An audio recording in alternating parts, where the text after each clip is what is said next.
नमस्कार, खास खबर देख रहे हैं आप। मैं हूं आपके साथ प्रशांत कटारे। रुख खबरों का।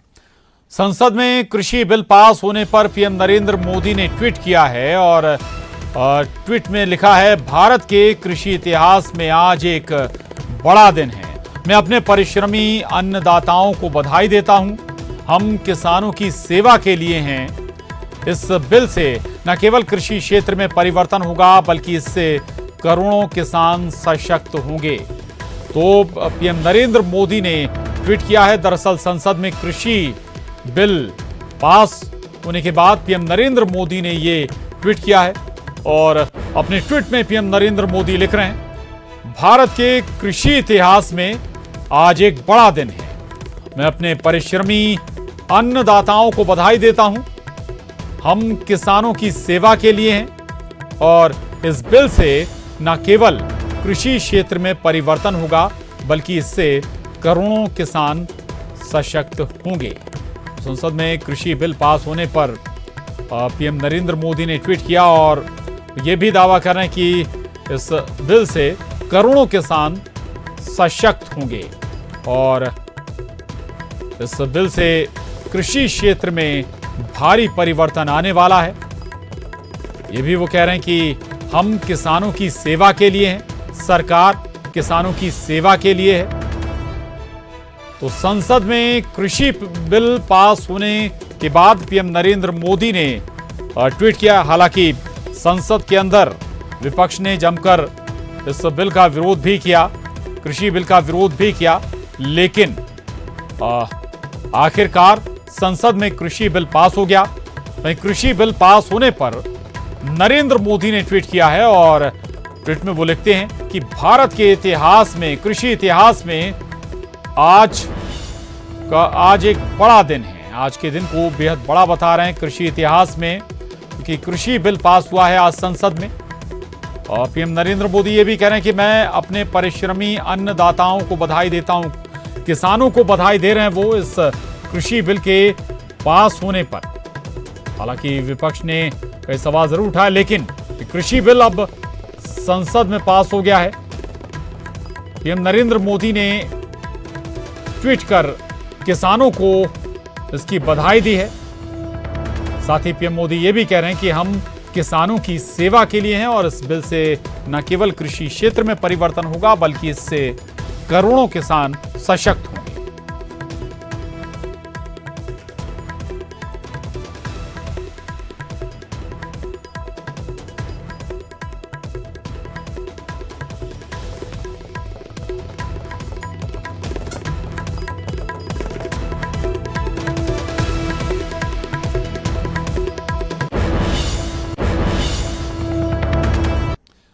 और कृषि बिल को लेकर राज्यसभा में जमकर हंगामा हुआ। वहीं विपक्ष इस बिल का लगातार विरोध करता रहा। नारेबाजी के साथ ही माइक तोड़ने की कोशिश भी हुई। और ऐसे में सवाल है कि आखिर ऐसा क्या है कि इन किसान विधेयकों में जिसकी वजह से किसान सड़क पर उतरे हैं, नेता संसद में शोर मचा रहे हैं। तो सुनिए किसान के असमंजस और डर के बारे में। किसान का डर नंबर 1 कि क्या कृषि मंडी खत्म होगी, और किसान का दूसरा डर है वो ये कि उचित कीमत आखिर फसलों की कैसे मिलेगी। जो किसान का तीसरा बड़ा डर है वो ये कि कॉन्ट्रैक्ट फार्मिंग में ठगी हुई तो क्या। और किसान का चौथा डर, क्या समर्थन मूल्य नहीं मिलेगा। ये 4 सवाल दरअसल किसानों के मन में थे कि कृषि बिल पास हो जाने के बाद आखिर क्या होगा। उधर केंद्र सरकार के कृषि ऑर्डिनेंस के विरोध में विपक्ष लगातार मोर्चेबंदी कर रहा है। विधानसभा में विपक्ष मांग करेगा, विधानसभा सत्र में कृषि ऑर्डिनेंस वापस लिए जाने की विपक्ष मांग रखेगा। कांग्रेस विधायक जीतू पटवारी का बयान आया है। केंद्र सरकार के कृषि ऑर्डिनेंस को किसान विरोधी बता रहे हैं जीतू पटवारी। केंद्र सरकार से कृषि ऑर्डिनेंस वापस लेने को लेकर प्रदेश सरकार के सामने प्रस्ताव रखा जाएगा। तो विपक्ष लगातार कृषि बिल का विरोध भी कर रहा है। तो केंद्र सरकार के कृषि ऑर्डिनेंस का विपक्ष लगातार विरोध कर रहा है, इस पर सवाल भी उठा रहा है। और विधानसभा में, मध्य प्रदेश में विधानसभा में भी विपक्ष मांग करेगा कि विधानसभा सत्र में कृषि ऑर्डिनेंस वापस लिए जाने की विपक्ष के जरिए मांग रखी जाएगी। कांग्रेस विधायक और पूर्व मंत्री जीतू पटवारी का बयान आया है। केंद्र सरकार के कृषि ऑर्डिनेंस को उन्होंने किसान विरोधी बताया है। अनुराग श्रीवास्तव हमारे साथ जुड़ गए। अनुराग, संसद में तो कृषि बिल पास हो गया, लेकिन इसकी कह सकते हैं कि छाया मध्य प्रदेश विधानसभा में भी नजर आएगी। बिल्कुल प्रशांत, देखिए कल से विधानसभा का सत्र शुरू होने वाला है। हालांकि सत्र एक दिन का है, लेकिन खेती और किसानों से जुड़े मुद्दे को लेकर विपक्ष ने सरकार और खासतौर पर केंद्र सरकार को घेरने की रणनीति बनाई है। और जिस तरीके से कांग्रेस के विधायक जीतू पटवारी का बयान आया है कि जो 3 अध्यादेश केंद्र सरकार के द्वारा लाए गए हैं उनको वापस लिए जाने की मांग जो है विपक्ष की तरफ से विधानसभा में रखी जाएगी और सरकार के सामने इस बात का प्रस्ताव रखा जाएगा कि विधानसभा से प्रस्ताव पारित कर केंद्र को भेजा जाए कि अध्यादेश को वापस लिया जाए। यानी कि अब जो कृषि ऑर्डिनेंस है उसको लेकर मध्य प्रदेश में भी माहौल बनाने की कोशिश में कांग्रेस पार्टी जुट गई है। एक तरीके से जिन राज्यों में इन ऑर्डिनेंस को लेकर विरोध हो रहा है, उसके बाद मध्य प्रदेश में भी कांग्रेस जो कि विपक्ष की भूमिका में है, वो भी अब इन अध्यादेशों के खिलाफ उतरने की रणनीति बना रही है। बिल्कुल, बहुत महत्वपूर्ण अब देखना होगा कि एक दिन के विधानसभा सत्र में इस मसले को विपक्ष कैसे उठाता है। शुक्रिया अनुराग आपका इस पूरी जानकारी। आगे बढ़ते हैं, उधर विधानसभा में तैयारियों का प्रोटेम स्पीकर ने जायजा लिया। कल से शुरू होने वाले सत्र की तैयारियों का जायजा लिया प्रोटेम स्पीकर ने। एक दिन के सत्र को लेकर जो तैयारियां चल रही हैं उसको ऑब्जर्व किया। रामेश्वर शर्मा ने विधानसभा में पहुंचकर तैयारियां देखी। वर्चुअल कॉन्फ्रेंसिंग के जरिए जोड़ने वाले विधायकों की व्यवस्था को भी देखा गया।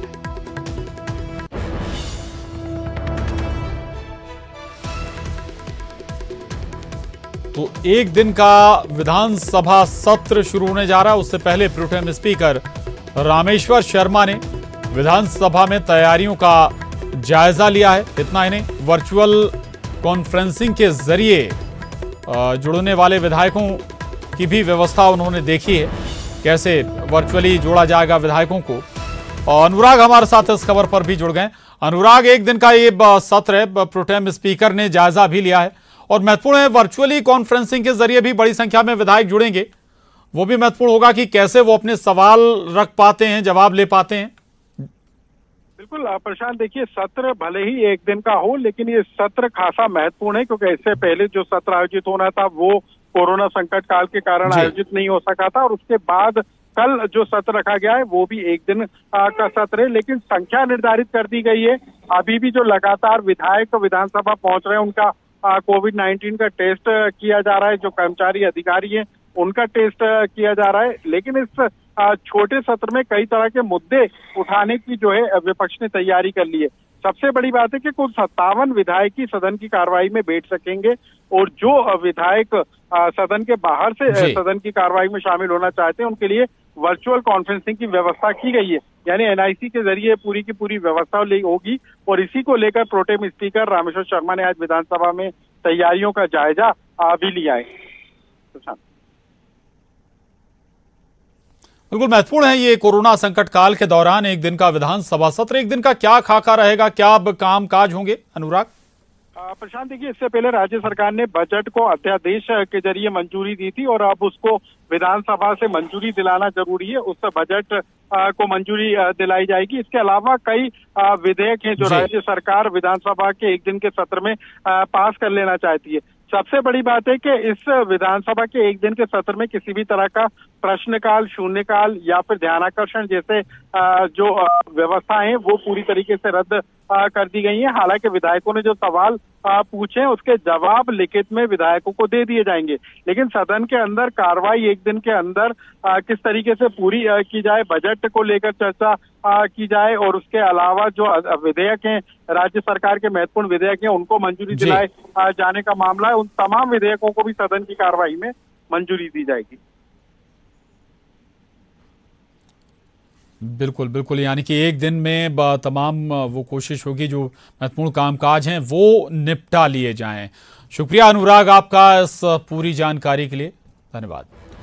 आगे बढ़ते हैं और अब खबर जबलपुर से, जहां बरगी में घर से एक मासूम गायब हो गया। 4 महीने का बच्चा रात से गायब है। गांव और आसपास जंगल में लगातार तलाशी अभियान चल रहा है।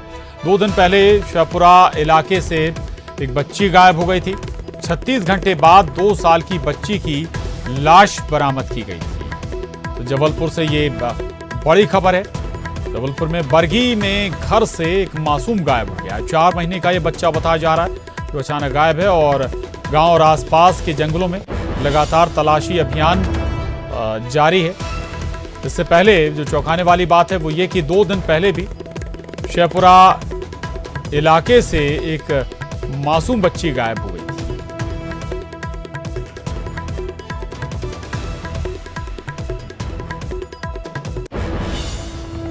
खबर अशोकनगर से, जहां मारपीट के विरोध में ग्रामीणों ने जमकर प्रदर्शन किया। पीड़ित से अवैध वसूली और दबंगई दबंगई करते थे आरोपी, और आरोपी ने मारपीट के बाद घर के बाहर फायरिंग भी की थी। वहीं स्थानीय लोगों ने इसके बाद चक्का जाम कर दिया। फरार आरोपी ने मारपीट की है। पुलिस अधिकारी अब मौके पर मौजूद हैं। चंदेरी थाना क्षेत्र का ये मामला है। तो अशोकनगर के चंदेरी क्षेत्र का मामला, जहां पर दबंगों की मारपीट के विरोध में ग्रामीणों ने जमकर प्रदर्शन किया।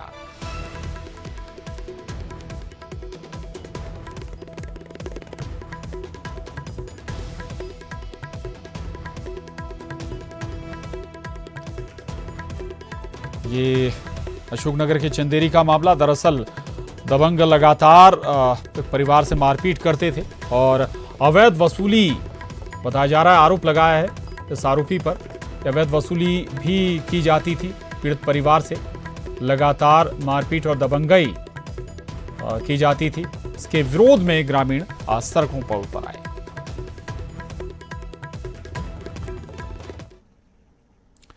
खबर श्योपुर से, जहां केंद्र सरकार के कृषि विधेयक का विरोध किया गया है। सड़कों पर उतरकर किसान अपना विरोध जता रहे हैं। श्योपुर कोहांजापुर हाईवे पर किसानों ने जाम लगा दिया है। चंद्रपुरा के पास सड़क पर धरना देने बैठ गए किसान और मौके पर पुलिस बल भी पहुंचा हुआ है।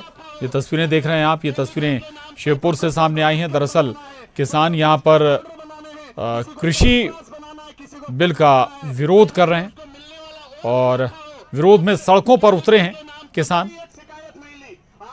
श्योपुर कोहांजापुर हाईवे पर किसानों ने इसके विरोध में जाम लगा दिया है। हालांकि आज संसद में बिल पास हो चुका है। वहीं दूसरी तरफ श्योपुर में किसान इसका विरोध जता रहे हैं, इस पर विरोध कर रहे हैं। और इसी के मद्देनजर किसानों ने श्योपुर कोहांजापुर हाईवे जाम कर दिया है। चंद्रपुरा के पास सड़क पर धरना देने बैठ गए हैं बड़ी संख्या में किसान। दरअसल कृषि बिल को लेकर सियासत भी हो रही है मध्य प्रदेश में।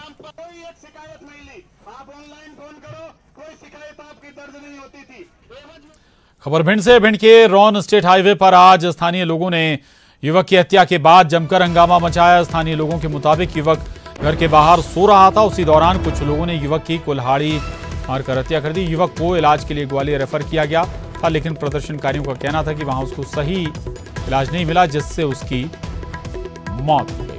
तो भिंड के रौन का ये मामला है, जहां स्टेट हाईवे पर आज स्थानीय लोगों ने युवक की हत्या के बाद जमकर हंगामा किया। स्थानीय लोगों के मुताबिक युवक घर के बाहर सो रहा था। उसी दौरान कुछ लोगों ने युवक पर कुल्हाड़ी से वार किया। अनिल शर्मा हमारे साथ जुड़ गए भिंड से और जानकारी के साथ। अनिल, क्या वजह है इस वारदात के पीछे? अज्ञात लोगों ने युवक के ऊपर हमला किया है, कुल्हाड़ी से बेरहमी से काटा था। उसको गंभीर हालत में ग्वालियर रेफर किया गया था, जिसकी आज देर रात उपचार के दौरान मृत्यु हो गई है। और मृत्यु की सूचना मिलते ही आक्रोशित ग्रामीण व परिजनों ने रोड में चक्का जाम कर दिया है और पुलिस के आला अधिकारी मौके पर पहुंच गए हैं। परिजनों को समझाने का प्रयास कर रहे हैं। जी, आरोपियों तक पहुंच पाई पुलिस? पुलिस पूरे मामले में कॉल डिटेल के आधार पर आरोपियों की तलाश कर रही है। अभी ये ज्ञात नहीं हो सका ये हमला किन लोगों द्वारा किया गया है हमले के पीछे कारण क्या है। पुलिस बारीकी से, पुलिस ने ये आधा दर्जन लोगों को राउंड अप किया है और उनसे पूछताछ चल रही है आखिर ये घटना की वजह क्या है, ये जिस व्यक्ति की मृत्यु हुई उसका चाल चलन कैसा था, पूरे सभी एंगलों पर पुलिस जांच कर रही है। परिवार वालों को, मृतक के परिवार वालों को किसी पर शक है क्या? मृतक के परिवार वालों को कहना है, रो रो कर उनका बुरा हाल है। उनका ये कहना है मेरे बेटे का किसी से विवाद नहीं था, आखिर इस तरह घरेलू से किसने इस तरह की घटना को अंजाम दिया है। और वह ट्यूबवेल पर सो रहा था, उस समय घटना को अंजाम दिया गया। कुड़ाली से चेहरे पे इतने बार किए गए कि तो चेहरा पहचानने में नहीं आ रहा था। ठीक है, इसलिए पुलिस पूरे मामले में छानबीन कर रही है। शुक्रिया अनिल आपका इस पूरी जानकारी के लिए, धन्यवाद। आगे बढ़ते हैं। कोविड-19 महामारी ने भारत में बाइक रिपेयरिंग मैकेनिक, और अब बात इंदौर की, जहां खुड़ैल थाना क्षेत्र इलाके में पानी के तेज बहाव में एक कार फंस गई। कार में सवार 4 लोगों ने किसी तरह से अपनी जान बचाई। बताया जा रहा है कि बारिश की वजह से जल जमाव हो गया था, जिसे पार करने के दौरान कार फंस गई। वहां मौजूद ग्रामीणों की मदद से कार सवारों ने कार से बाहर निकलकर अपनी जान बचाई। ये तस्वीरें देख रहे हैं आप, ये इंदौर का खुड़ैल इलाका, जहां पर हालांकि पहले से ही आना जाना प्रतिबंधित प्रशासन ने किया हुआ था, लेकिन इसके बावजूद कुछ युवा यहां से रास्ता क्रॉस कर रहे थे, लेकिन नतीजा ये हुआ कि कार पानी में फंस गई। बमुश्किल स्थानीय लोगों की मदद से ये युवा सुरक्षित बाहर निकल पाए।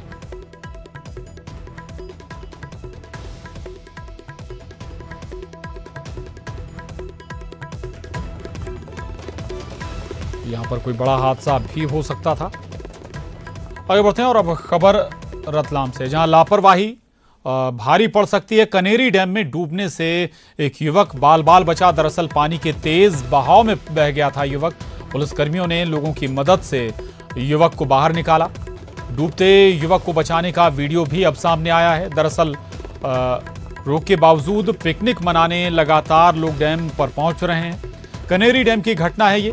प्रशासन आज से अब नियम तोड़ने पर सख्त कानूनी कार्रवाई भी करेगा। तो रतलाम से ये तस्वीरें सामने आई हैं, जहां डैम पर लगातार लोग पिकनिक मनाने पहुंच रहे हैं। कनेरी डैम का मामला है, ये तस्वीरें हैं ये, जहां एक युवक डूबते डूबते बचा। खबर बुरहानपुर से। बुरहानपुर में भिखारियों ने जमकर हंगामा किया। इकबाल चौक पर जमकर बवाल काटा। पुलिस के साथ झड़प भी हुई। पुलिस ने भिखारियों को वहां से हटा दिया। दरअसल भिखारियों को हटाने पहुंची थी पुलिस। इसी दौरान पुलिस और भिखारियों में जमकर हंगामा हो गया, जमकर बवाल भी काटा भिखारियों ने। बुरहानपुर की ये तस्वीरें हैं।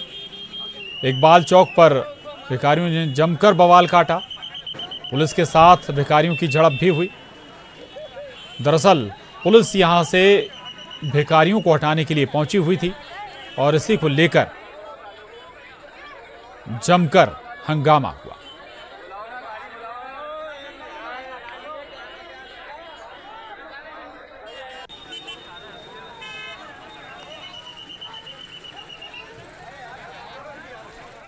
खबरदार से देखते ही देखते पूरी बकरी निकल गया एक अजगर। अजगर ने बकरी का शिकार किया। बकरी को जिंदा ही अजगर निकल गया। ग्रामीणों की सूचना पर इसके बाद वन विभाग वहां पर पहुंचा और ग्रामीणों की मदद से अजगर को पकड़कर जंगल में छोड़ा गया। ग्राम भानगढ़ के जंगल की ये घटना बताई जा रही है, जहां एक अजगर देखते ही देखते एक पूरी बकरी को निगल गया। अजगर ने बकरी का शिकार किया।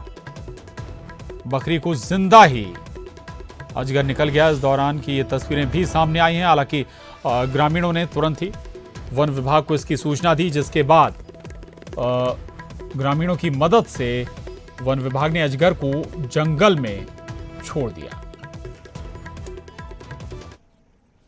उधर सीधी में आकाशीय बिजली गिरने से 4 लोगों की मौत हो गई। मृतकों में 3 बच्चे भी शामिल हैं और घटना खड्डी गांव की है, जहां घर के बाहर बैठे 4 लोग आकाशीय बिजली की चपेट में आ गए और सभी की मौके पर ही मौत हो गई। सीधी का मामला है, जहां पर आकाशीय बिजली की चपेट में आने से 4 लोगों की मौत हो गई है।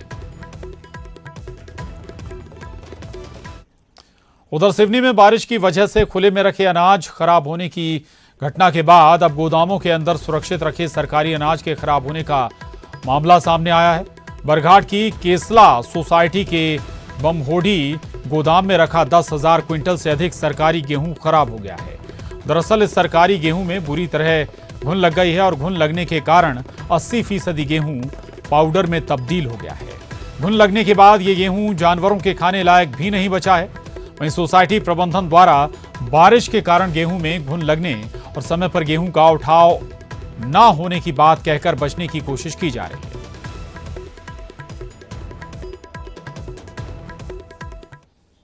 घुन लग गया है गेहूं में काफ़ी, तो घुन की साफ सफाई करने के लिए आए हैं हम। तो ये गेहूं छनाने का काम चल रहा है यहाँ बमहोडी सोसाइटी में। मौसम भी साथ नहीं दे रहे, मौसम से भी हो सकता है असर पड़ा। साथ हम तो किराए लिखवा ले, माल है अच्छा। खबर दतिया से। गृह मंत्री डॉक्टर नरोत्तम मिश्रा दतिया पहुंचे और स्व सहायता समूहों को उन्होंने अनुदान राशि वितरण की। सशक्त महिला सशक्त प्रदेश कार्यक्रम के तहत ये राशि वितरित की गृह मंत्री नरोत्तम मिश्रा ने। वहीं खैरी ग्राम में कार्यक्रम का आयोजन किया गया। 37 लाख की लागत से गौशाला और 15 लाख की लागत से नक्षत्र वाटिका बनवाने की भी घोषणा गृह मंत्री नरोत्तम मिश्रा ने की है।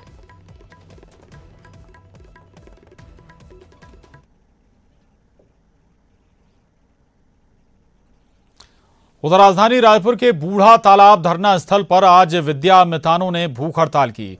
उनका कहना है कि जब भूपेश बघेल पीसीसी अध्यक्ष थे तब उन्होंने सरकार आने पर 10 दिनों में नियमित कर देंगे, वहीं अब भूखों मरने की स्थिति हो गई है। छत्तीसगढ़ में इन दिनों हड़तालों का दौर चल पड़ा है। आज फिर राजधानी रायपुर में विद्या मितानों ने धरना दिया है और कल भूख हड़ताल इन्होंने शुरू की है। इनकी मांग है कि इन्हें नियमित की जाए। और जो विद्या मितान है उनसे बात करते हैं किस तरह की मांगों को लेकर आप लोग स्ट्राइक पे हैं। हम लोग सरकार से सीधा सीधा विनती कर रहे थे। अब हमारा एक जिद आ गया है कि हमें नियमितीकरण कीजिए। घोषणा पत्र के अनुसार अतिथि शिक्षक पे ज्वाइनिंग नहीं चाहिए, हमको केवल नियमितीकरण चाहिए, ओनली फॉर नियमितीकरण। कांग्रेस सरकार जो हम लोग के साथ जो है वादा खिलाफी कर रही है। कांग्रेस सरकार हम लोग के साथ वादा खिलाफी कर रही है। वो हम लोग को वादा ये की थी कि हमारी सरकार जैसे ही आएगी हम तुरंत 10 दिनों के अंदर में नियमित कर देंगे, लेकिन हम लोग का आज 20 महीना बीत के हम लोग ऐसा ही मर रहे हैं। हम लोग के पास दवाई वगैरह लेने के लिए कोई पैसा नहीं है, न खाने के लिए किसी के पास पैसा है। बच्चे लोग सब तड़प रहे हैं मैम हम लोगों का। ये राज्यपाल का लेटर है। इन्होंने बोला कि इनके हितों का संरक्षण के अनुसार इनका आदेश इनको जल्द से जल्द नियमित करें, फिर भी नियमितकरण नहीं हो रहा है मेरा। उसके बाद आप देखिए मैडम, ये हमारे टी.एस. सिंहदेव बाबा ने अपना अनुशंसा पत्र जारी किया है कि हम आपका नियमितकरण कर देंगे। एक और दिखा रहा हूँ आपको लेटर, ये हमारे शिक्षा मंत्री प्रेम सिंह टेकाम जी ये हमको लिखित में देते हैं 3/2/2019 को कि आपको शिक्षा कर्मी वर्ग 1 में मर्ज कर देंगे, लेकिन वो आदेश कहाँ गया? ये जाके अपने संसद विधानसभा भवन में बोलते हैं हम इनके नियमितीकरण की बात ही नहीं करते। ये लेटर उनका है। अब बताइए मैडम हम क्या करें? हम शिक्षक हैं, 5 महीने से बेरोजगार हैं और कोरोना काल में घर में भी मर रहे हैं, यहाँ भी मरेंगे। और यहाँ वक्त एक छोटे से ब्रेक का है। खबरों का सिलसिला लगातार जारी है।